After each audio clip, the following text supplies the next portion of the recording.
Quais as manifestações clínicas mais frequentes do colangiocarcinoma? Essa é a pergunta provocadora do bloco que agora vamos começar. Vamos começar agora o segundo bloco de neoplasias malignas do tubo digestivo, dando ênfase fundamentalmente ao carcinoma ou às neoplasias bilipancreáticas, e ao final completando com neoplasias do intestino delgado. Eu sou Carlos Saúl, sou coordenador de gastroenterologia, pós-graduação em gastroenterologia do IPMED e também do pós-graduação de endoscopia digestiva. E o nosso foco hoje é tumores do aparelho digestivo.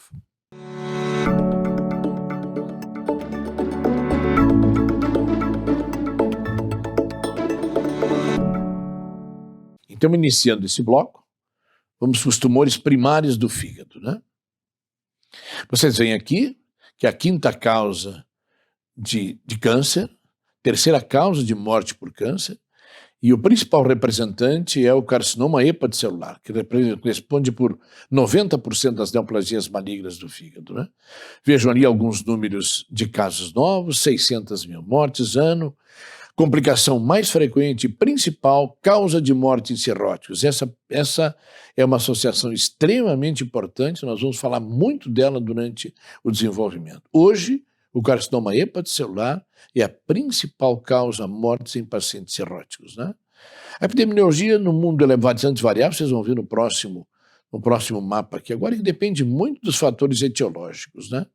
Então, vocês vejam as áreas em vermelho ou em marrom escuro, as áreas onde há, então, uma prevalência mais alta, né?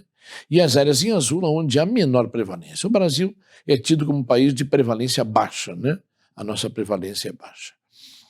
Nas últimas décadas, em algumas regiões está diminuindo pela melhora da vacinação,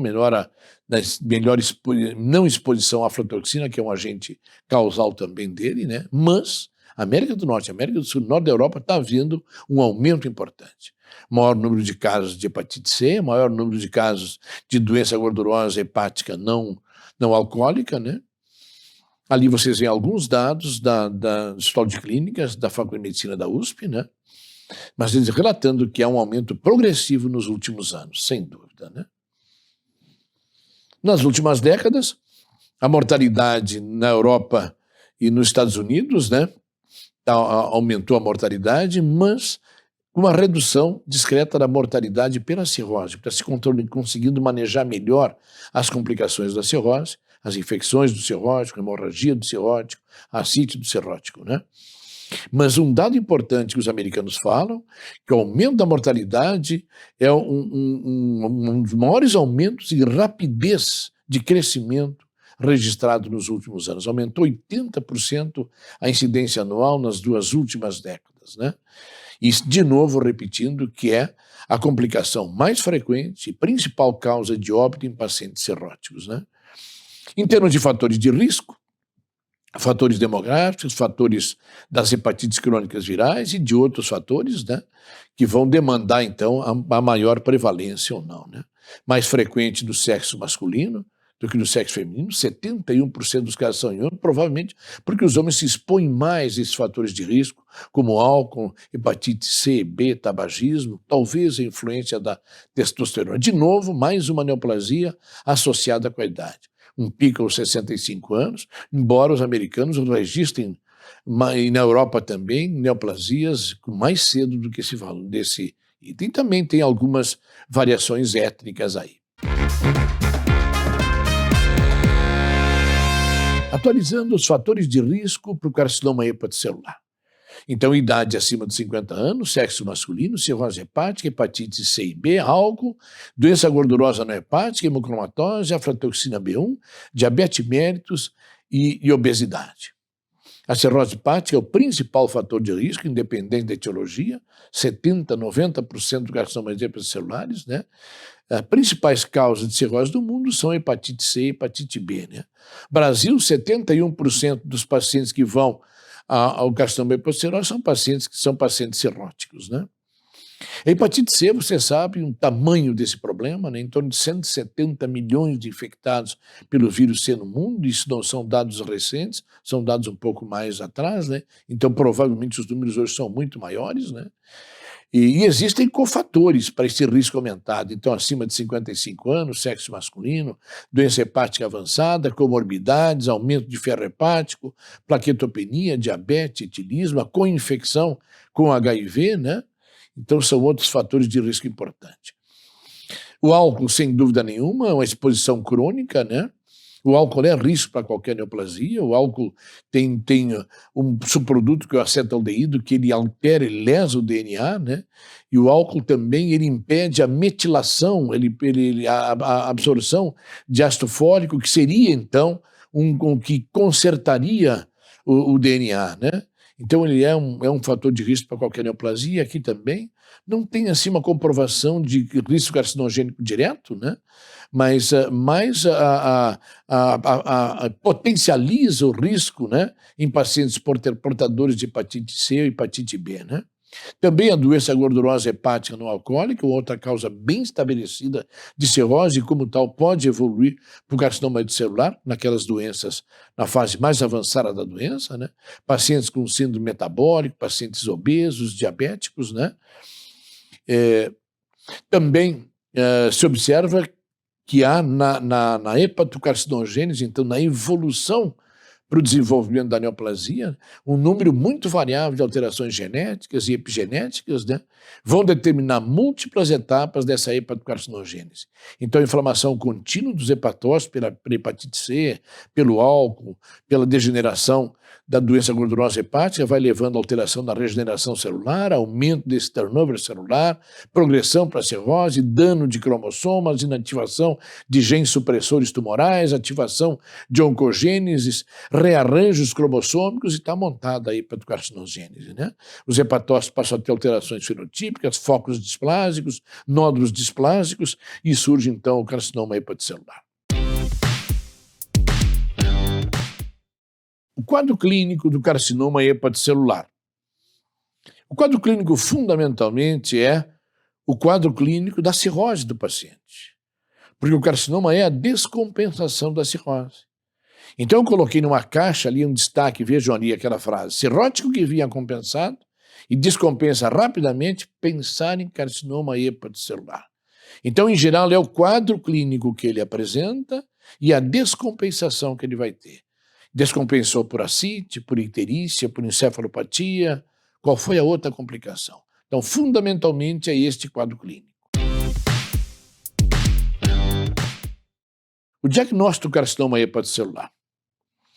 Então, fundamentalmente, o diagnóstico desse carcinoma nós vamos fazer através do rastreamento programado desse paciente. Nós vamos acompanhar o nosso paciente cirrótico no tempo, fazer um rastreamento de avaliação clínica e de avaliação de imagem para perceber quando essa neoplasia vai surgir, né? Então, é uma patologia, uma complicação frequente do hepatopata crônico, eu tenho de seguir por causa disso, né? Então, a população de risco bem definida é o hepatopata crônico, né? E quanto mais cedo eu conseguir diagnosticar, mais chance eu tenho de obter um tratamento curativo, né? O exame de escolha, fundamentalmente, é a ultrassonografia abdominal. E eu vou rastrear esse paciente a cada 6 meses. A cada 6 meses eu rastreio esse paciente para ver se surge no fígado desse paciente algum nódulo que me remeta a pensar que é o carcinoma hepatocelular surgindo.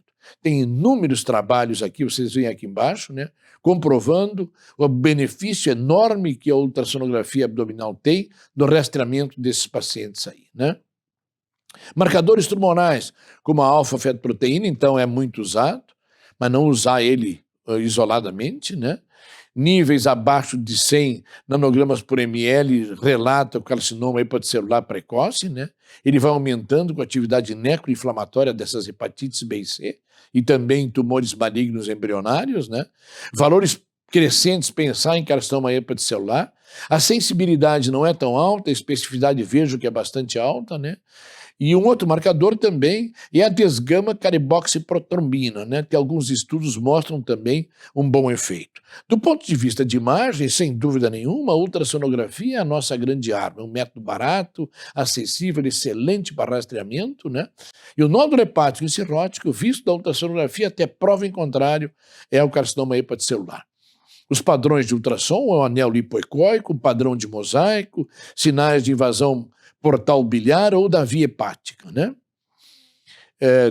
Tem que ser usado contraste, né?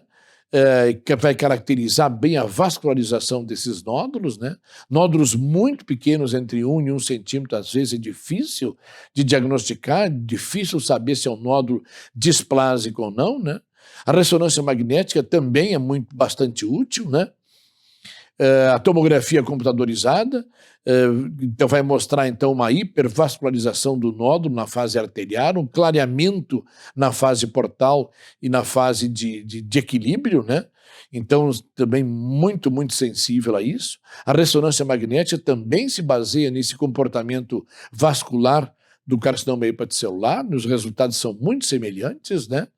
Então o diagnóstico seria então um nódulo com hipervascularização, quando da injeção de contraste, fase arterial, e o clareamento nessa fase portal ou fase de equilíbrio, né? Em termos de tratamento, é fundamental uma avaliação da função hepática, detalhada da função hepática do paciente. O estadiamento TNM pode não refletir o prognóstico desses pacientes, né? Então o prognóstico do tumor baseado nessa classificação, né?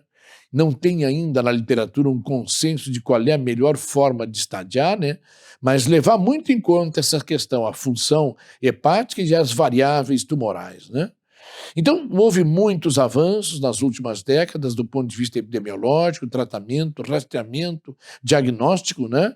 Melhor, é preciso ainda desenvolver ainda uma forma melhor de estadiamento, né?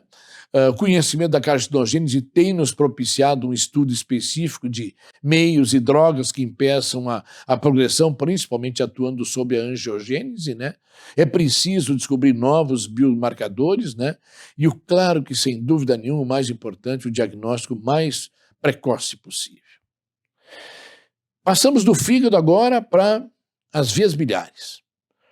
Vocês veem aqui nesse slide inicial uma neoplasia de vesícula invadindo o leito do fígado, lá embaixo uma neoplasia dos ductos biliares e ali uma neoplasia do interior da vesícula biliar, né? O adenocarcinoma da via biliar é a neoplasia mais frequente e mais importante. Responde por 90% dessas lesões. Os tumores malignos são mais frequentes e mais importantes que os benignos das vias biliares. Os benignos seriam representados pelos cistoadenomas, pelos adenomas, pelos papilomas, né? O adenocarcinoma, então, o mais frequente, o mais importante de todos eles, o diagnóstico precoce dele, de novo, mais uma vez, quando se fala em diagnóstico precoce, é difícil. Tem alta mortalidade, né, e o tratamento é um grande desafio, principalmente por nós não conseguirmos diagnosticar numa fase bastante precoce.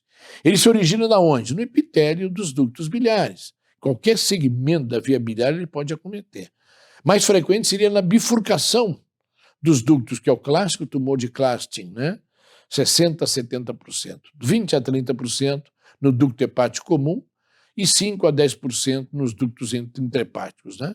Então, sempre que nós estivermos diante de um paciente com uma icterícia obstrutiva, esse é um diagnóstico que se impõe, a possibilidade de um tumor da via biliar, né? Aqui alguns dados de epidemiologia, né? Estados Unidos calcula 1 para cada 100 mil, 2 a 3 mil casos novos por ano, né? Aí vocês veem os números de Israel, 7 por 100 mil, Japão 5 por 100 mil. A idade, 2/3 é na faixa ali dos 50 aos 70, principalmente 60 a 65 anos de idade. Mais em homens que em mulheres, um pouquinho mais, só 1,3 para 1, né?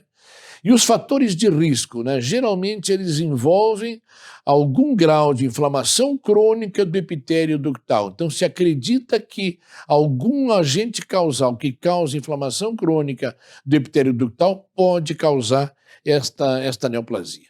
Veja a doença de Caroli. A doença de Caroli é uma malformação congênita com dilatações multifocais dos ductos intrapancreáticos e pode predispor à colestase, à colangite e pode levar ao adenocarcinoma da via biliar. Cistos coledocianos, esse parasito, o Clonorchis sinensis, colangite esclerosante, essa substância que hoje não é mais utilizada, a torostrate, colite ulcerativa, um outro parasito ali, e o abscesso hepático. Os fatores de risco desta neoplasia, né? Então, como eu falei para você, eles envolvem inicialmente uma inflamação crônica desse epitélio ductal. Veja a colangite esclerosante primária, é um processo inflamatório de duração prolongada que pode ser um dos agentes causais. Existe uma forte associação com o colangiocarcinoma, 10 a 30% dos casos. Qual seria a causa? Fatores autoimunes, infecções, estase biliar, que mecanismo fisiopatogênico, né? 60 a 80% dos pacientes com colangite esclerosante primária podem desenvolver retocolite ao longo da vida também. Tempo de aparecimento do tumor, muito longo, de 1 a 25 anos. Autópsias de pacientes com colangite esclerosante mostram que 40% deles tinham colangiocarcinoma que não foram diagnosticados. Mais uma vez, aquela constante dificuldade que nós observamos, que é diferenciar estenoses benignas da via biliar, são comuns em pacientes com colangite esclerosante primária, do colangiocarcinoma, que nos impede, muitas vezes, o diagnóstico numa fase mais precoce, né? A litíase intrahepática, tem colangiocarcinoma também observado em alguns países, né? Mas na Ásia, aqui no nosso lado menos, né? Inflamação crônica, infecção recorrente, levando então à malignização. Doenças císticas da via biliar também, o agente responsável em algumas delas seria então o refluxo pancreático para a via biliar, que ia gerar então uma inflamação crônica. Em relação à classificação, importante saber os tipos que tem, né? Então, o tipo 1, onde o tumor ficaria abaixo da confluência dos ductos, não acometendo nem canal direito ou esquerdo. O tipo 2, o tumor acometendo a confluência, não havendo extensão para os ramos superior direito e esquerdo. O tipo 3, então o tipo 2 seria o tumor clássico de Clastin, né? O tipo 3, confluência mais o ramo principal direito. Tipo 3A. E o 3B, tumor da confluência atingindo o ramo principal esquerdo, e o tipo 4 acometendo, então, ambos os ramos principais e secundários, né?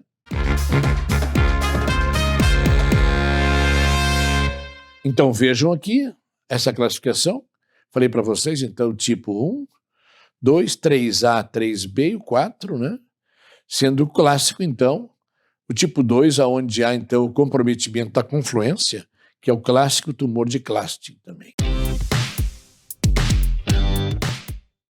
O quadro clínico desses pacientes, né? Fundamentalmente um sintoma. Então seria a icterícia a manifestação mais frequente que nós observamos. Alguns pacientes podem apresentar prurido sem icterícia, dor abdominal, perda de peso, febre, massa abdominal. A colangite, a literatura relata como incomum, pelo menos na apresentação inicial da doença. Agora, quando há o tratamento, há a manipulação, sim, a manipulação pode levar a isso, né? Hepatomegalia, vesícula palpável, relatando então uma lesão distal ao ducto cístico, né? Ascite esplenomegalia, já relatando uma carcinomatose peritoneal ou invasão da porta, né? Assim como também aumento de um lóbulo hepático sem elevação de bilirrubinas, sem icterícia, dor abdominal discreta e com aumento de enzimas canaliculares, né? Isso relataria um tumor acima da junção dos hepatócitos que obstrui somente um deles, né? Em relação ao diagnóstico e ao estadiamento, né? Então isso é feito quando há uma investigação de icterícia, né? Ou pacientes que estão investigando aumento das enzimas canaliculares. O exame físico, importantíssimo no diagnóstico, né? Icterícia, colúria, acolia, lesões palpáveis. O laboratório, aumento de enzimas hepáticas, então gama-GT, fosfatase e transaminase. E os exames de imagem, então ultrassom, tomografia, ressonância magnética, são muito importantes, né? E outras pesquisas como o CEA, né, que vai estar elevado no colangiocarcinoma, né? CA50, CA19,9 também se elevam em tumores de via biliar. A biópsia também ela é muito importante, porém difícil, né, para diferenciar de lesões benignas, muitas vezes inconclusivas. A literatura fala até, na maior parte das vezes, inconclusiva, né? Muitas vezes é necessária a ressecção cirúrgica para que a gente faça essa confirmação, né? Os exames de imagem, sem dúvida nenhuma, são fundamentais. A tomografia computadorizada do abdômen faz parte da rotina de investigação e ela melhorou muito técnica de multi-slice, né? Múltiplas camadas de detectores, cortes muito finas, né? Então nós temos hoje uma avaliação muito, muito melhor do tumor em relação às estruturas, né? Um alto grau de resolução, e ela também é muito bem aceita pelos pacientes, né? E então o diagnóstico passa a se tornar mais fácil com essas melhoras da tomografia computadorizada, né? As lesões dos ductos hepáticos são mais fáceis da tomografia ver, ao passo que as lesões intrahepáticas são bem mais difíceis, né? A ressonância também não utiliza a radiação, uma das vantagens que ela tem, né? A definição é muito boa, permite ver bem a árvore biliar, né? Parênquima pancreático, parênquima hepático, né? Grande resolutividade, bastante eficácia, e ela tem ainda uma outra possibilidade de complementação mais ampla, que é a colangio-ressonância. Ela complementa, né? Nos mostra então toda a via biliar, utiliza a própria bile como seu contraste, né? Define bem a extensão da invasão tumoral na árvore biliar, né? A CPRE também é um método importante, né? Se pode fazer o diagnóstico através daquela clássica injeção retrógrada de contraste, mas hoje a indicação mais importante da CPRE é na terapêutica, né? Dilatação, colocação de próteses, né? O risco é a manipulação, então a manipulação da via biliar, contaminação da via biliar pela exploração, possibilidade de colangite depois, então muito cuidado aí, né? Em relação à colangiografia transparente hepática, é um método bastante invasivo, né? Na maioria das vezes, dos casos mais terapêutico, né? Uma CIT importante contraindicaria e pode ter complicações com hemorragia, sepsis, vazamento de via biliar para a cavidade. Mas, sem dúvida, a CPRE é importante. Vejam a qualidade das imagens que a CPRE nos traz, então nos traz um mapa maravilhoso das vias biliares, podendo nos mostrar, como vocês veem nesses desenhos aqui, né, perdão, nessas fotos aqui, nitidamente o local aonde o tumor se situa, né, sem dúvida nenhuma, né, aparecendo de uma forma assim bem clássica o tumor de Clastin, né. Vocês veem aí, da CPRE, essa contrastação, né? E o tratamento e o prognóstico, né? O que se busca sempre é a cura da doença, né? Porém, na maior parte das vezes, quando nós diagnosticamos, já são casos com invasão, já de difícil solução, muitas vezes irressecáveis, né? E infelizmente, mais uma vez, um diagnóstico tardio, né? Controlar sintoma, controlar as complicações, né? Mas a escolha do tratamento vai depender também muito das condições que o paciente se apresenta, né? As condições do tumor, se já tem invasão local, metástases ou não, né? Existem índices que vão predizer a mortalidade, então icterícia, pré-operatório, estadiamento do tumor, comprometimento linfonodal, o remanescente de tecido hepático, a função hepática, é muito importante um bom estado nutricional, né? Muito importante uma função hepática bastante adequada, né? Não realizar ressecções muito amplas, se tiver bilirrubina muito alterada, né? E também não fazer ressecções muito extensas, né? Os tumores de terço médio, tem a localização, que é a localização menos frequente deles, né? É um local mais de lesões benignas, né? Como fístulas, do que realmente lesões malignas, pode mimetizar as lesões malignas, né? Os tumores do terço distal, então lá próximo da papila, duodenopancreatectomia com linfadenectomia, ressecabilidade muitas vezes até alta desses tumores, né? A sobrevida, 27% em 5 anos e 21% em 10 anos, né? É baixa principalmente exatamente pelo problema de serem infiltrativos, né? E também do ponto de vista de diferenciação, moderadamente ou pouco diferenciados, que são tumores com crescimento mais anárquico, né? 80% a 90% deles acabam tendo somente tratamento paliativo, então não são mais candidatos a tratamento curativo, né?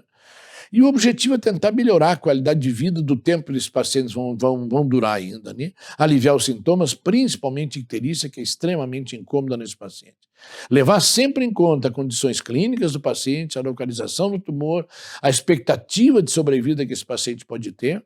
Sem dúvida, a quimio-radioterapia podem participar, mas 5-FU isolado não mostrou grande influência na sobrevida. A gencitabina associada ao ciclofluoracil parece ter uma discreta melhora, né? Mas ainda não há um papel bem definido da quimioterapia nesses colangiocarcinomas, né?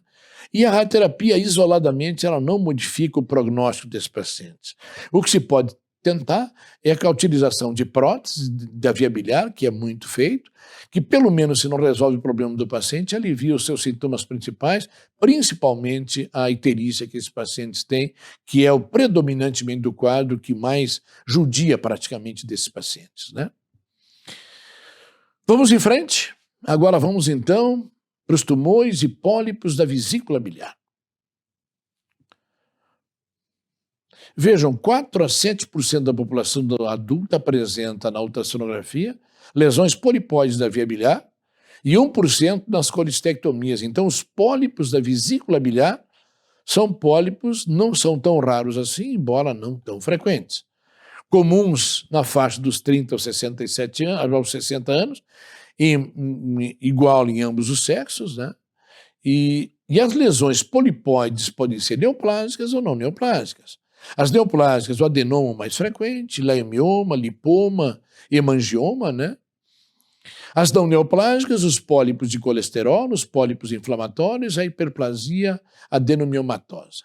Sem dúvida nenhuma, das não neoplásicas, a colesterolose é a lesão mais frequente, é aquela vesícula que tem um aspecto, uma vermelhidão da mucosa, com pequenas elevações superficiais, amareladas por acúmulo de lipídio, né? E essa colesterolose, ela contribui para a formação dos cálculos de colesterol, né? Ela se associa a litíase em 10 a 15% dos casos, 5 até 35% das vesículas em necrópsias têm colesterolose, né? Acima dos 40 anos, ambos os sexos, mas a grande vantagem aqui é o não perigo, ela não leva à malignidade, né? Então é muito importante nós entendermos essa evolução adenoma para o carcinoma. Então o que acontece nesses adenomas é o mesmo que acontece do ponto de vista evolutivo com o adenoma do colo, com o adenoma do estômago, então pólipo adenomatoso. A malignização é um evento possível que vem, em geral, com aumento de tamanho e o tempo de evolução. Então o adenoma evoluindo para displasia de baixo grau, evoluindo para displasia de alto grau, e, por fim, então, evoluindo para o adenocarcinoma. Aqui vocês veem alguns desses pólipos da via biliar, que estão colocados ali com estilete, né? Então, cada vez mais nós estamos diagnosticando pela melhora da qualidade da ultrassonografia. Não tem exame melhor para a vesícula biliar que o ultrassom. Se tu pede uma tomografia computadorizada da vesícula, o radiologista vai perguntar o que deu o ultrassom, porque ele sabe que o ultrassom é o melhor teste para a vesícula. Aqui também. Se o ultrassonografista tiver o cuidado de saber diferenciar pólipo de cálculo, certamente vai nos aumentar muito a certeza diagnóstica, né? Então, fazer o diagnóstico diferencial entre colesterolose, adenomas, adenocarcinomas, né? A conduta, no pólipo que tem mais de 1 centímetro, está recomendada a retirada dele, consequentemente a retirada da vesícula, porque ele atingiu um tamanho no qual a possibilidade de transformação neoplásica atinge um percentual importante. Se o pólipo não tem 1 centímetro, raramente se associa a sintomas, é um pólipo que não está associado, o risco de câncer é muito baixo, então eles podem ser observados. Então, este paciente nós vamos acompanhar com ultrassonografias repetidas, por exemplo, ultrassonografia a cada 6 meses desse paciente. Se em determinado momento nós percebemos na ultrassonografia que houve um crescimento muito rápido, por exemplo, ele tinha 6 meses atrás 4 milímetros e agora, 6 meses depois, está com 9. Embora não tenha atingido 1 centímetro ainda, só essa rapidez de crescimento me mostra que nos próximos 6 meses certamente ultrapassa a barreira de 1 centímetro. Então também está indicado já operar. E quando está associado a cálculo? Quando há pólipo e colitíase, está indicado também a retirada da vesícula, não importa o tamanho desse pólipo, né? Aqui vocês veem um desses pólipos clássicos, e aqui um algoritmo importantíssimo, né, para vocês guardarem. Então, o pólipo da vesícula biliar, com cálculo ou sem cálculo. Se o pólipo da vesícula biliar não tiver cálculo e for menor do que 1 centímetro, eu vou acompanhar a cada 3 a 6 meses. 6 meses está bem. Se houver crescimento rápido, indico colistectomia. Se não houver crescimento rápido, ele se mantiver menor que 1 centímetro, nós vamos acompanhando. Se tem cálculo, não importa o tamanho. Se tem menos ou mais que 1 centímetro, tem que retirar igual, né? E naquele que não tem cálculo, mas que já é maior que 1 centímetro, tem que ser feita a colistectomia sem dúvida nenhuma. Passamos agora aos tumores da vesícula biliar. O pólipo já era um tumor, mas agora o clássico carcinoma da vesícula biliar, né? É uma neoplasia que tem incidência muito baixa. A gente via muito pouco, mas já estamos vendo mais agora, porque veja, uma das características é que está ali na 6ª frase. Acomete principalmente 6ª ou 7ª década de vida. Então é um tumor muito tardio. Ocorre principalmente em mulheres até 6 vezes mais do que nos homens, e depois dos 70 anos de idade. Como a média de vida das pessoas até certo tempo atrás não chegava aos 70 anos, ou mal e mal aos 70 anos, não dava tempo, por assim dizer, para essa neoplasia acontecer. Agora não. Cada vez nós temos mais na rua pacientes com 80, 85, 90, e são esses pacientes mais idosos que acabam desenvolvendo o câncer da vesícula biliar, né? Existem algumas particularidades, algumas populações de alto risco, e aqui na América do Sul nós temos uma situação toda especial, que é o Chile. Tem uma incidência muito alta o câncer de vesícula no Chile. Vejo que a primeira causa de mortalidade por câncer no Chile, nas mulheres, mais até do que tumores ginecológicos, né? Nós não entendemos bem ainda a fisiopatologia, por que isso acontece. Tem diversos fatores etiológicos que estão aqui arrolados, étnicos, raciais, agentes carcinogênicos, mas eu frisei ali cálculos biliares. A literatura enfatiza muito isso, que a possível presença durante a vida inteira de cálculos dentro da vesícula, este seria um fator que geraria tardiamente o carcinoma. Adenomiatose, perdão, a retocolite ulcerativa, agentes infecciosos, hormônios sexuais e outros que são teorias que são estudadas, ainda não bem comprovadas, tentando justificar essa fisiopatogenia. Mas muito importante é essa relação cálculo com câncer de vesícula. Vejam bem, enquanto em mais de 80% dos casos de colistectomia de câncer associado à presença de cálculos. Então, muitas vezes o paciente é operado por um quadro de colicistite crônica calculosa e, a surpresa, o cirurgião encontrar a neoplasia. Ou então, uma neoplasia pequena que o cirurgião não viu, retirou a vesícula com cálculos e o patologista depois diz, olha, não era só cálculo, não, tinha também um carcinoma nessa vesícula. O racional seria isso, uma irritação mecânica de longa duração da mucosa da vesícula pelo cálculo no seu interior, né, levando então a essa neoplasia. Incidentalmente também, colistectomias são feitas por colicistite crônica calculosa e lá está ele, encontra isso lá. Vejam a questão de novo da faixa etária, olha o pulo que dá acima dos 70 anos, passa de 6% para 12%, né? Então, inflamação, metaplasia epitelial, displasia e câncer, aquela evolução da inflamação mucosa. P53, que é um gene de supressão tumoral, parece que tem mutação, apresenta mutação, e excreção anormal nos casos de tumores da via biliar. O quadro clínico e o diagnóstico, então. Então, em geral, o quadro clínico costuma ser da colicistite crônica calculosa, quando existe quadro clínico. Outras vezes são pacientes que têm sintomas, ou já teve sintomas que lembram colicistite crônica calculosa, mas agora se acrescem a eles sinais de doença grave, como anorexia, ou perda de peso. 25 a 30% desses pacientes que têm neoplasia já apresentam anorexia, emagrecimento, icterícia e uma dor epigástrica constante. Já agora não é aquela dor que volta, vem, volta, não. Agora se torna constante, né? Pode haver alguns sintomas que sugerem até neoplasia de cólon, neoplasia de Delgado. Outros pacientes podem cursar com quadro de colestite aguda, então fazendo um diagnóstico de colestite aguda e qual não sua surpresa, no transoperatório encontramos um tumor. Há um pequeno número de pacientes que têm sintomas atípicos ou são pacientes assintomáticos, né?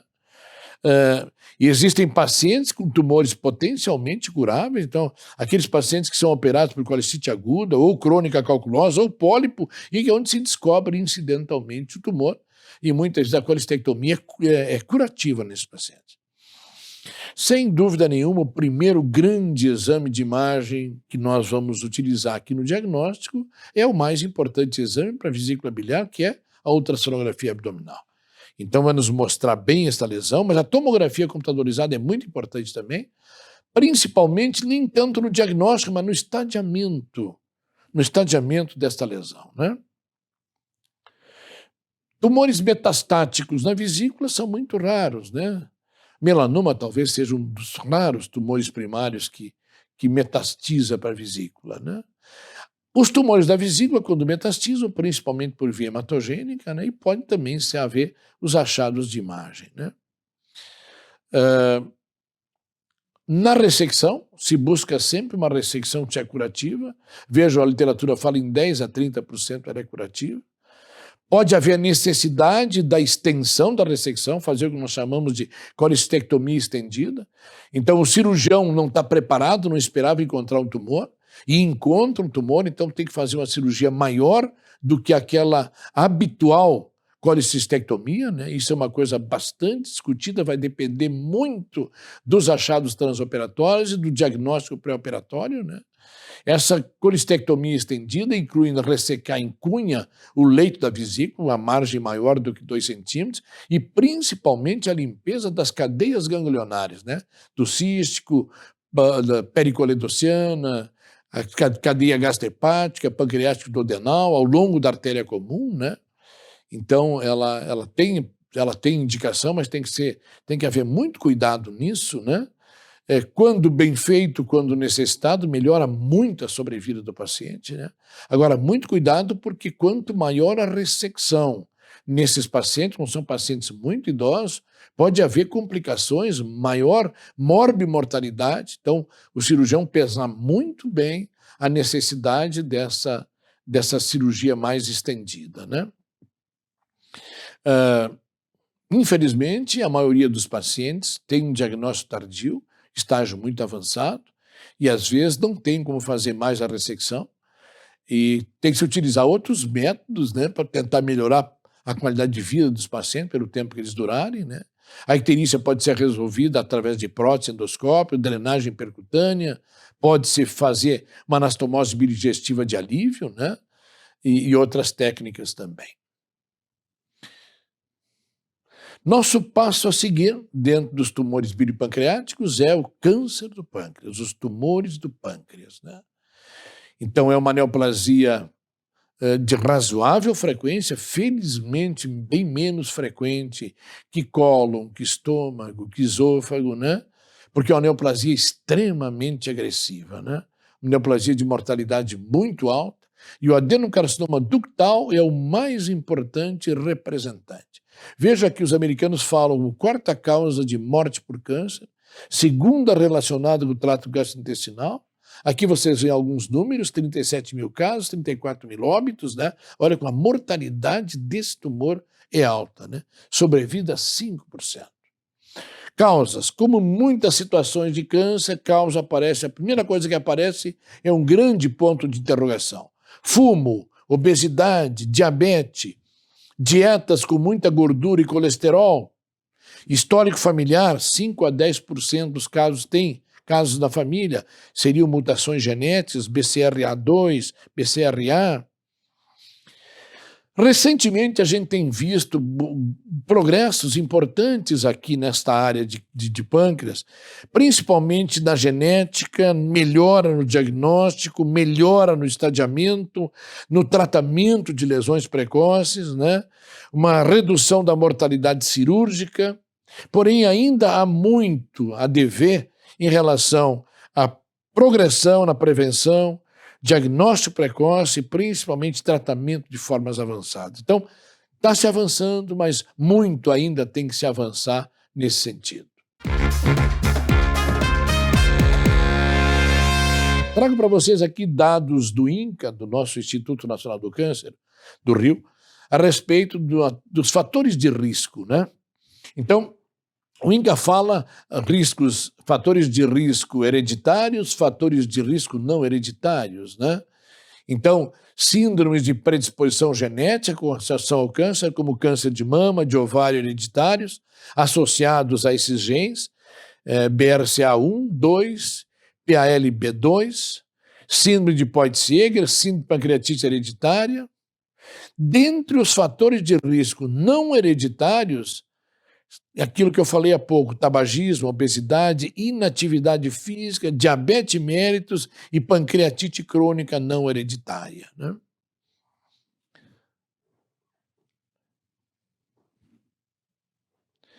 Dos fatores de risco não hereditários, esses são, não diria mais importantes que os hereditários, mas eles são passíveis de modificação. Por isso, então, depende muito do estilo de vida, dos hábitos de vida, dos hábitos alimentares, né?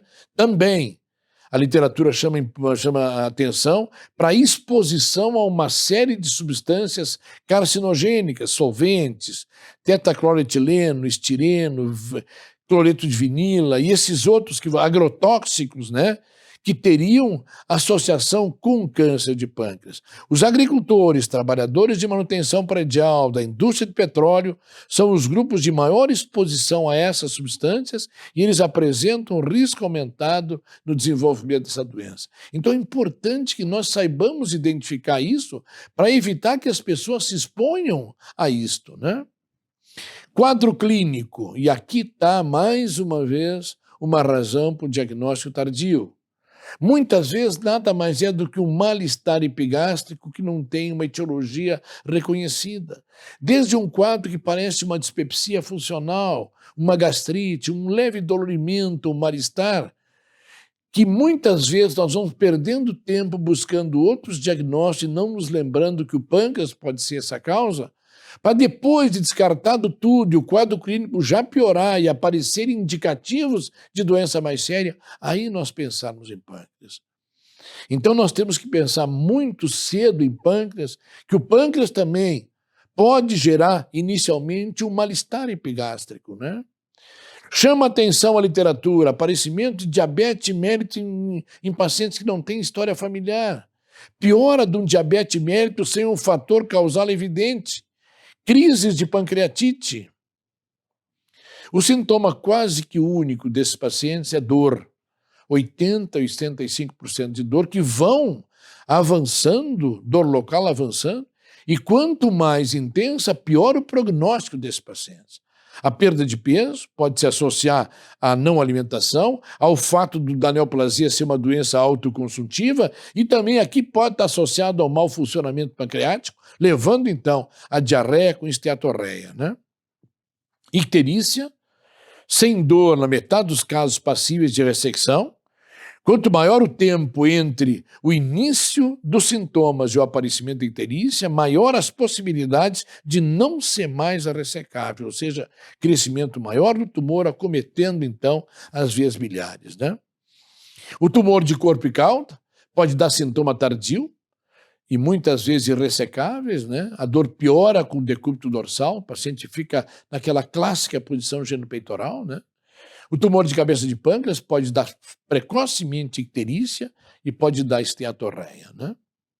No exame físico, no início da doença podemos não ter nada, o que não afasta a doença de forma alguma. Na fase avançada, sim. Aquela vesícula palpável indolor, que é chamada de sinal de Courvoisier-Terrier, linfonodo supraclavicular de Virchow, né? Uma cite de causa pancreática, né?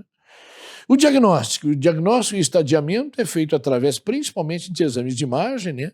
Mas o laboratório, a radiologia, eventualmente a endoscopia pode nos ajudar. O laboratório com aumento de bilirrubinas, aumento de fosfatase, aumento de gama-GT, principalmente nos tumores de cabeça de pâncreas, né?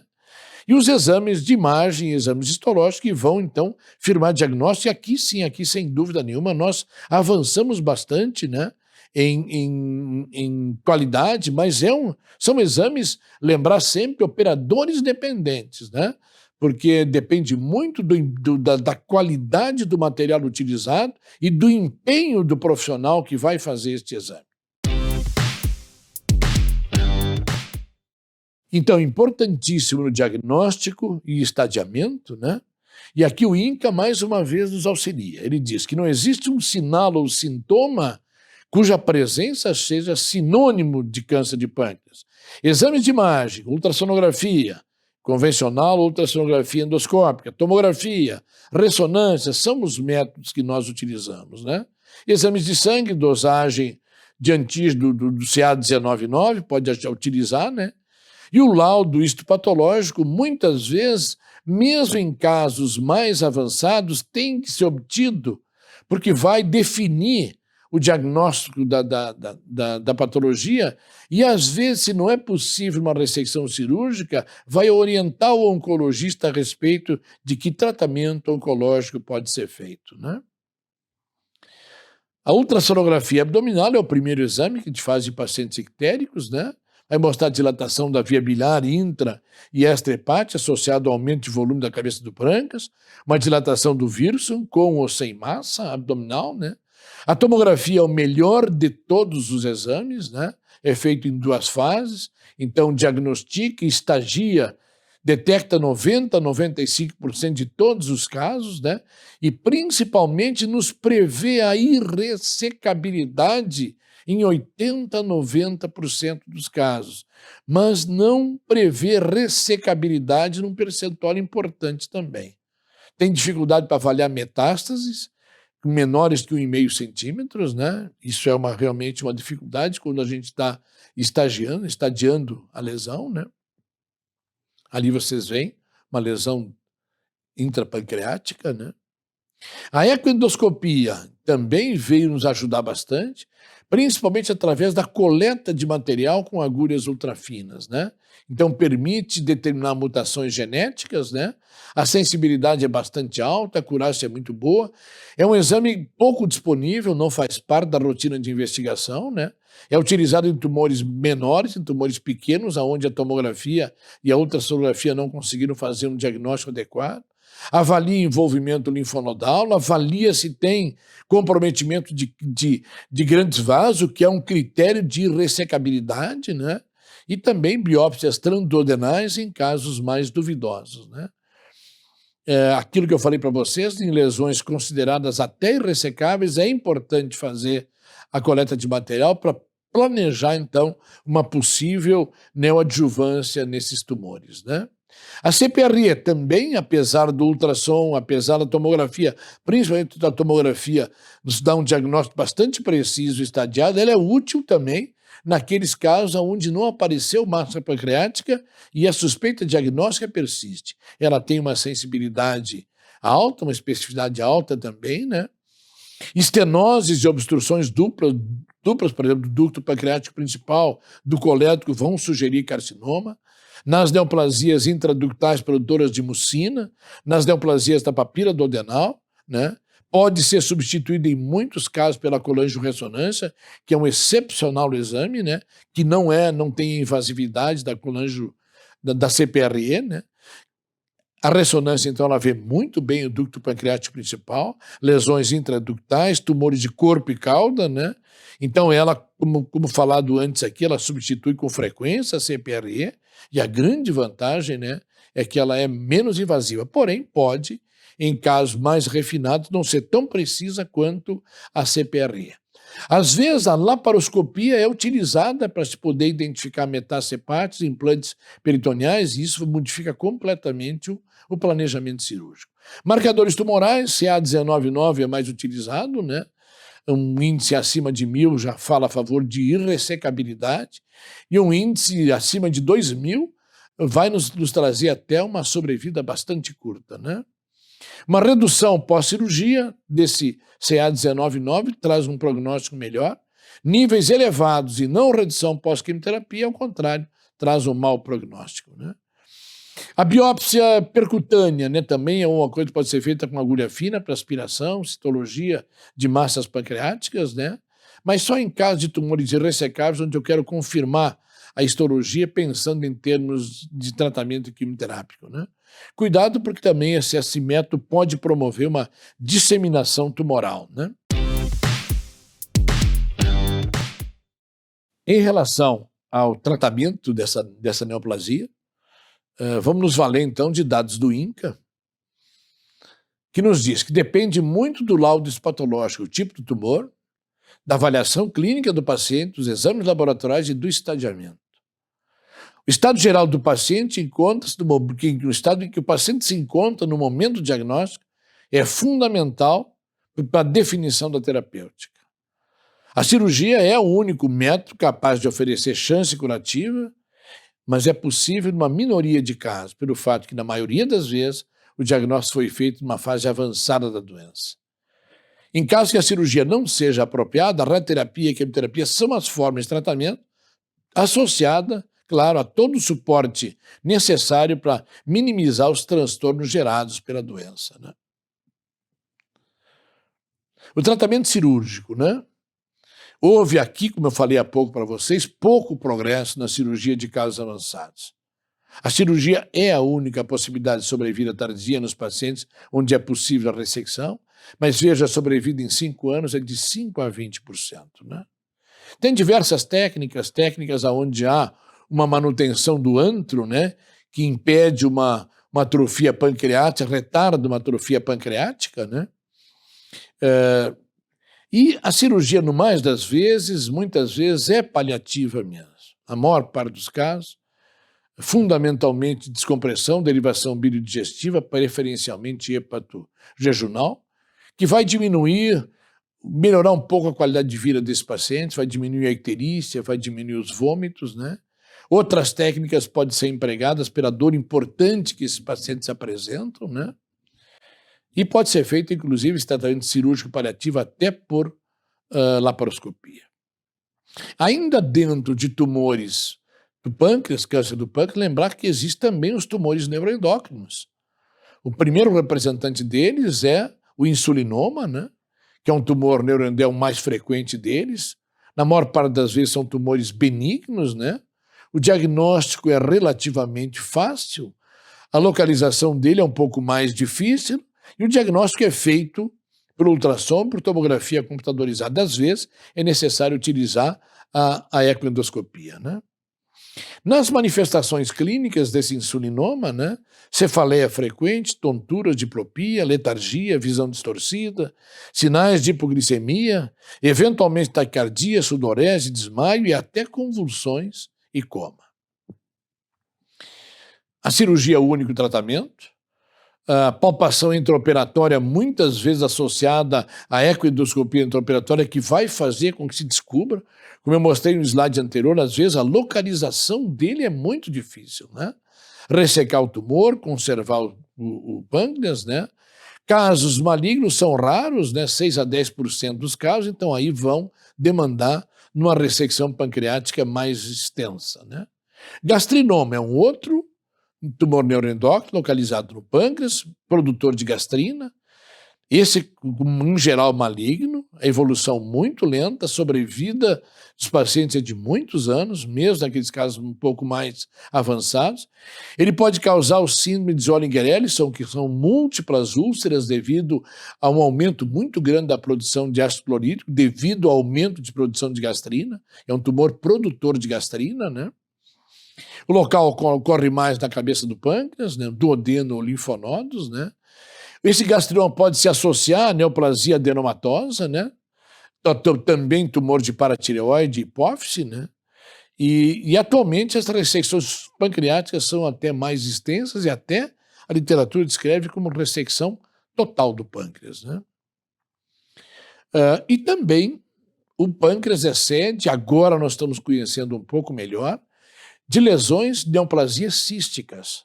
Então, em princípio, lesões císticas, mas muitas delas que têm já uma vinculação maligna no início e outras que tendem a malignizar no futuro, e outras que não se tornarão malignas em momento algum.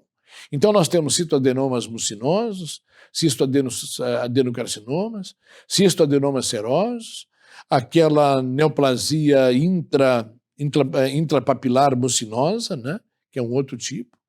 O diagnóstico aqui é um diagnóstico inicial, às vezes difícil, começando com tomografia computadorizada, mas a ultrassonografia endoscópica nos ajuda muito e principalmente é pela possibilidade de coleta de material desses cistos também.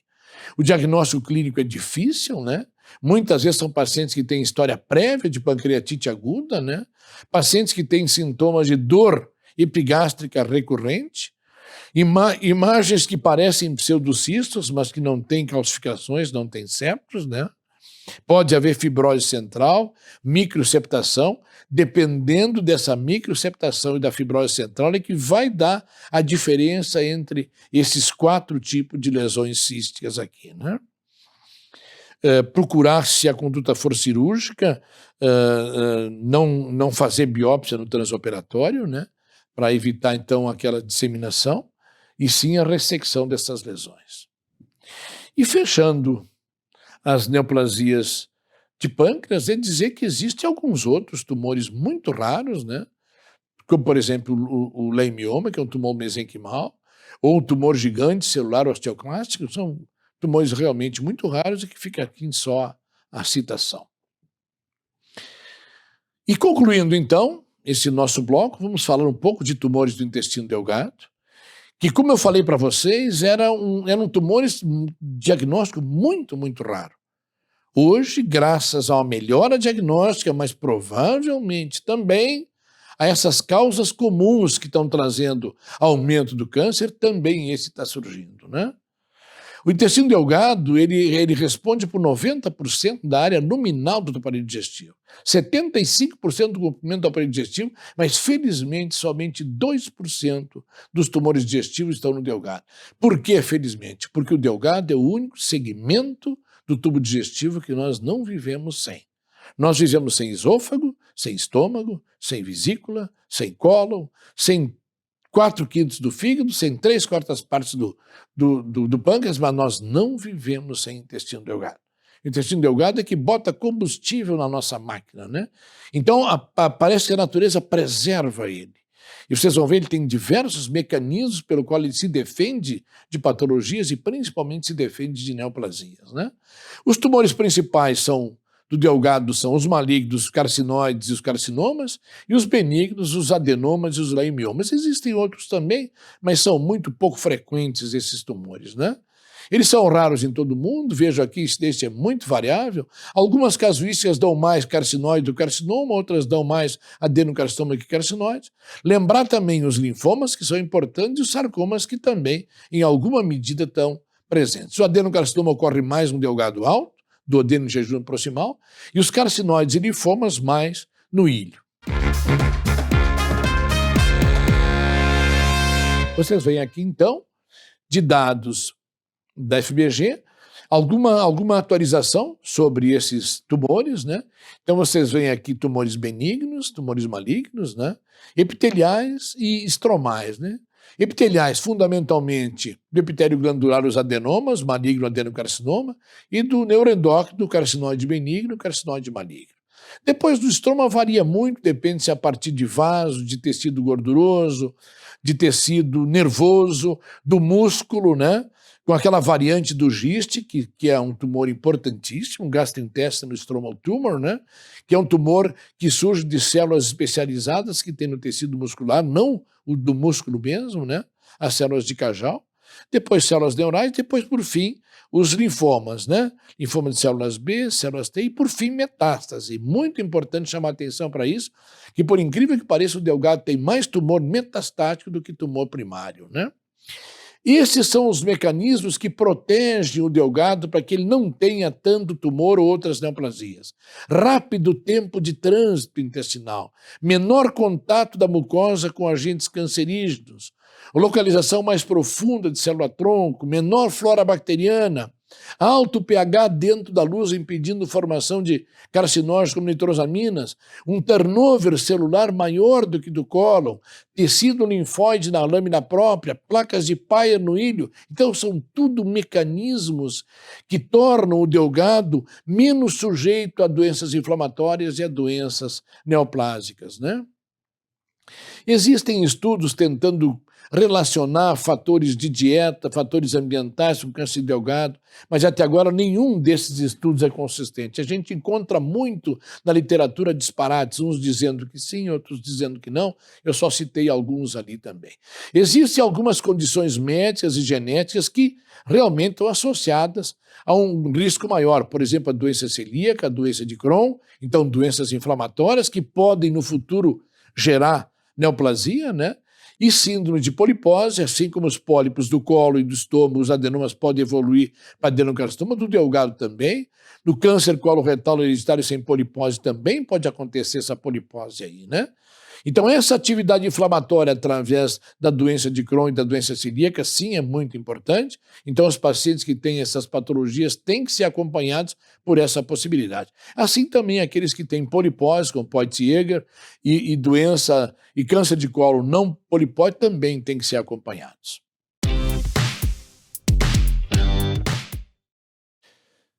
O quadro clínico desses pacientes, a maior parte deles, essas neoplasias, quando surgem, são muito silenciosas. Então, são pacientes que não apresentam quadro clínico. Dentro da precariedade de manifestações clínicas, o sangramento gastrointestinal obscuro é aquele que mais frequentemente está presente. Então, é aquele paciente que vai anemiando, sem ter uma causa clara. É investigado a anemia, se vê que ele tem sangue oculto nas fezes, faz endoscopia digestiva alta, não encontra nada, faz colonoscopia, não encontra nada, e esse é o chamado sangramento gastrointestinal obscuro, que de alguns anos para cá a Academia Americana resolveu rotular de sangramento do intestino delgado. Obstrução intestinal pode o tumor gerar, mas é quando está numa fase muito, muito avançada que obstrui completamente a luz. Então, devido a também, de novo, essa falta de sintomatologia, ainda hoje o diagnóstico é tardio. A grande maioria das lesões são diagnosticadas em fase avançada, em fase tardia, não mais curável, onde o melhor que nós podemos conseguir é uma determinada sobrevida, né? Vejam, 50% das lesões benignas não dão sintomas, 80% das malignas podem dar, mas é assim, é só o sangue oculto nas fezes, eventualmente algum dolorimento abdominal, então sinais e sintomas absolutamente inespecíficos, né? Claro que numa fase mais avançada haverá, então, sintomas mais claros, dor abdominal, perda de peso, náusea, vômito, mas esse já em tumores mais avançados. O sangramento quase sempre frequente. Recentemente, 2 trabalhos australianos mostraram bem que a quase única manifestação clínica do paciente com câncer do delgado, então neoplasia maligna do delgado e também benigna do delgado, é o sangramento gastrointestinal lento, levando o paciente à anemia, né? Sem dúvida nenhuma, dentro do diagnóstico desses pacientes, né, houve uma melhora significativa, né, em termos de diagnóstico, através da melhora da tomografia computadorizada e da ressonância magnética. Então, através dessa técnica de fazer cortes muito, muito finos, que reproduzem muito bem o delgado. Então, a partir do ano 2000, com a técnica multislice, nós passamos a ter um incremento enorme de qualidade diagnóstica, né, através da tomografia computadorizada, que foi seguida muito de perto pela ressonância magnética, né? Os resultados são muito parecidos, né? Em nos demonstrar a presença dessas neoplasias, né? A tomografia por emissão de pósitrons também nos ajuda bastante em tumores do delgado, principalmente no rastreio de linfomas, né? Então, da percepção de pequenas lesões metastáticas. Mas o grande avanço no diagnóstico das doenças do delgado, das neoplasias do delgado, é a cápsula endoscópica. A cápsula endoscópica entra no mercado no ano 2000 e, a partir daí também, logo depois, entra a enteroscopia de duplo balão. A endoscopia que não viu o delgado era por assim dizer, um buraco negro para a endoscopia, passou a ser visto o delgado por dentro pela cápsula. E a cápsula hoje é, sem dúvida nenhuma, o primeiro e principal exame que deve se fazer em pacientes onde nós suspeitamos que haja neoplasia do intestino delgado. Ela tem uma capacidade de enxergar em torno de 85% do interior do delgado e a sua capacidade diagnóstica é realmente muito alta. É um procedimento muito bem tolerado pelo paciente, lamentavelmente ainda pouco disponível, lamentavelmente ainda caro, né? Mas é que nós temos que cada vez mais utilizar e divulgar, porque de longe é a melhor técnica para diagnóstico dos tumores do delgado. Aqui vocês veem algumas das imagens, né? São imagens de casos da cápsula, né? Mostrando então a nitidez de imagem que a gente vê. A enteroscopia também, a enteroscopia de duplo balão, não falando da push-enteroscopia. A push-enteroscopia é aqueles métodos iniciais onde se tentava empurrar um endoscópio o mais possível, ele se enrolava e não passava de 80 centímetros. Né? A enteroscopia de duplo balão, não, ela retifica o delgado, ela vai trazendo o delgado e permite, então, uma visualização de boa parte do delgado. Né? Claro que depende muito de quem faz o exame, né? Muitas vezes tem que usar associado a rota oral e a rota anal para conseguir ver todo o delgado, mas hoje a enteroscopia ela é fundamentalmente complementar à cápsula. Então a enteroscopia hoje ela vem para colher material, para confirmar, para biopsiar e para tratar lesões que a cápsula encontrou, como por exemplo, e o exemplo maior são as lesões vasculares do intestino, né, que a cápsula detecta com uma grande fidelidade, a enteroscopia vai lá para fazer a solução desse problema. Dentre os benignos e os malignos, os tipos principais, eu falei para vocês, dos benignos o leimioma, adenoma, lipoma, né? O leimioma talvez o mais frequente deles, né? Podem ser até sintomáticos, dependendo do seu tamanho, né? Em geral é uma lesão elevada, única, mas aqui vocês veem, então, a lesão fazendo proeminência no intestino, com pregas, pontes de mucosa ali revestidas por uma mucosa de aspecto bem normal, o tumor é um tumor da parede mesmo, né? O diagnóstico diferencial tem que ser feito com o GIST. O GIST é uma espécie de um leimioma, só que é diferente, ele surge de células de Cajal, de outro tipo de célula, e ele tem a possibilidade de ser maligno, né? Então é importantíssimo o seu diagnóstico. Ele vai crescendo, muitas vezes de forma assintomática, muitas vezes ulcera a superfície e provoca um sangramento, e é esse sangramento, muitas vezes, que é a primeira pista para a investigação. E nós que trabalhamos com cápsula já temos diversos casos de GIST, né? E quase todos eles foi isso. É o paciente que teve em um determinado momento uma hemorragia importante, endoscopia alta negativa, colonoscopia negativa, e estava lá a cápsula mostrando uma lesão tumoral, revestida por mucosa normal, mas centralmente ulcerada, né? O adenoma, então, seria o pólipo, clássico pólipo, né? Mesmo pólipo que tem no colo, teria no delgado também. O cuidado maior, então, é lembrar que isso existe, lembrar que delgado também tem pólipo. Pacientes que têm muitos pólipos de cólon, pacientes com síndrome de polipose, investiguem também o delgado para não esquecer um pólipo lá. Se faz um esforço enorme em resolver o problema do cólon, do estômago do paciente, esquece que ele tem um adenoma e no futuro ele acaba tendo um adenocarcinoma. Aqui vocês veem um grande adenoma do delgado. Lipoma é um tumor bastante raro em delgado, mais lá próximo à válvula dissecal, né? Raramente dá sintomas, e quando dá sintomas, eventualmente seria uma suboclusão, eventualmente um sangramento. Ele tem um aspecto todo próprio dele, revestido por mucosa normal, mais lisa, amarelada, né? E essa consistência amolecida.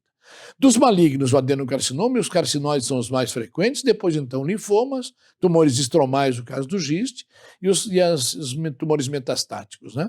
Como eu falei para vocês, tanto o adenocarcinoma como o carcinóide são os mais frequentes, algumas casuísticas dão um pouco mais para um pouco mais para outro. O adenocarcinoma ocorre mais no delgado alto, então mais em duodeno e jejuno, e os carcinóides ocorrem mais em delgado baixo, mais no ilho, né? O adenocarcinoma ele pode também ter como fator de risco doença de Crohn, polipose adenomatosa, doença celíaca, fibrose cística. Alguns autores falam em doença péptica ulcerosa. Nós desconhecemos essa associação, mas como está na literatura, eu tenho que citar a vocês. Mais uma vez, esse é um outro tumor que tem o seu diagnóstico muito atrasado porque não dá sintomatologia. A única sintomatologia que ele dá é à medida que o adenoma se transforma em carcinoma, ele pode promover pequenos sangramentos e aí se pode, então, começar a ver a desconfiança diagnóstica. Mais uma vez, aquele paciente que começa a ter pequenos sangramentos, às vezes até eventualmente uma melena, mas no mais das vezes uma anemia de causa a ser investigada, e na investigação dessa anemia se pensa em tumor de Delgado e a cápsula pode então fazer o diagnóstico, né? Mas de novo é um tumor que em geral, quando diagnosticado, já está invasivo, como esse adenocarcinoma que vocês veem aí. Os carcinoides faz parte dos tumores neuroendócrinos, né? 29 a 40% dos tumores de Delgado, como a literatura fala, e algumas coisas falam até, alguns relatos falam em crescimento, né? Mais na faixa dos 55 anos, mais frequente no ilho, né? E parece com uma lesão submucosa também. Ele pode infiltrar a parede e tem toda uma histologia própria dele, né? Também a cápsula pode diagnosticá-la, é muito útil no seu rastreamento, né? A enteroscopia também pode colher material e a enteroscopia pode tatuar aquele local onde ele se encontra para facilitar a retirada pelo cirurgião, porque a retirada é o único tratamento que tenha. É uma cirurgia curativa, né? Cuidando então antes da cirurgia, utilizar um análogo da somatostatina, né, para que o paciente não tenha um síndrome carcinoide durante o procedimento cirúrgico, né? A sobrevida em 5 anos para carcinóide do Delgado é em torno de 60%. Né? Os linfomas, então, também são neoplasias importantes do intestino delgado, né? O trato gastrointestinal é o local mais comum de linfomas extranodais e o delgado, 30% dos linfomas digestivos estão lá, né? Pode ser primário ou acometimento secundário. A literatura fala numa incidência crescente, hoje em torno de 15% das neoplasias do delgado, podem ser volumosos, né? O ilho é o local mais afetado, o diagnóstico em geral em pacientes com mais de 70 anos de idade. Existem condições que a gente coloca como para diagnóstico, eu vou me afastar um pouquinho aqui para poder ver esse quadrinho inteiro aqui. Diagnóstico do linfoma seria, então, não havendo linfadenopatia periférica mediastinal, leucócitos normais em sangue periférico, envolvimento tumoral predominantemente do trato gastrointestinal e sem envolvimento hepático ou esplênico. Então, aí dá para dizer que é um linfoma primário do intestino delgado, né? Os exames de imagem, tomografia, ressonância, trânsito, endoscopia convencional, a cápsula endoscópica, que chama de novo a atenção da cápsula endoscópica, que é o primeiro exame que tem que ser utilizado quando suspeitando de tumor delgado, e mais uma vez, o linfoma é um que se enquadra dentro disso, né? Ressonância magnética também, tomografia computadorizada. As imagens radiológicas são variadas, desde massas grandes ou massas múltiplas. Vocês veem aqui o detalhamento disso, né?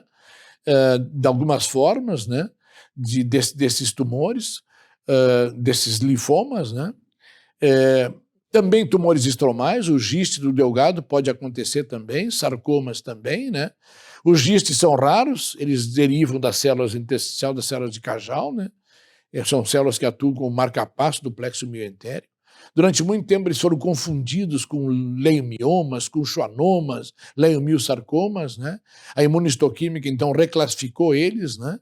E são tumores que resistem, são tumores que nós temos que pensar na sua existência, e aqui vocês veem a foto de um deles, né?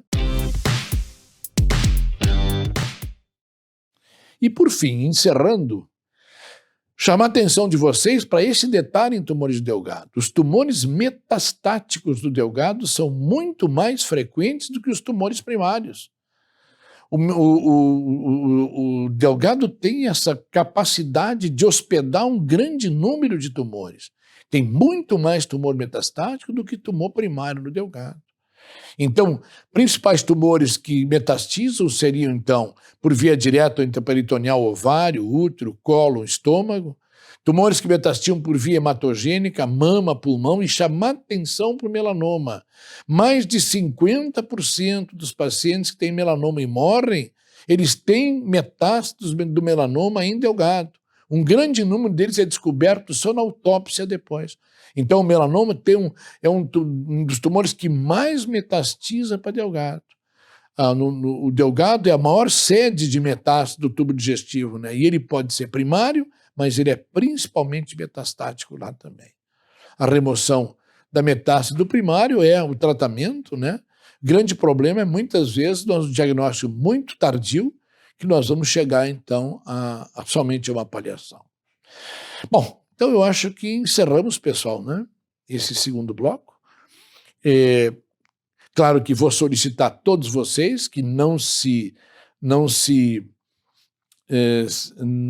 satisfaçam só com o que a gente colocou aqui, que isso seja estímulo para que vocês ainda estudem mais ainda, né? A pergunta inicial aqui ficou aqui, a manifestação clínica mais frequente, fundamentalmente a icterícia, né, como a gente pode ver. Espero que vocês revejam diversas vezes isso, eu fico à disposição de vocês para todo e qualquer esclarecimento, e nós vamos nos encontrando nas aulas do curso à medida que vocês forem desenvolvendo. Um grande abraço a todos vocês, espero que tenha contribuído com esse material. Obrigado.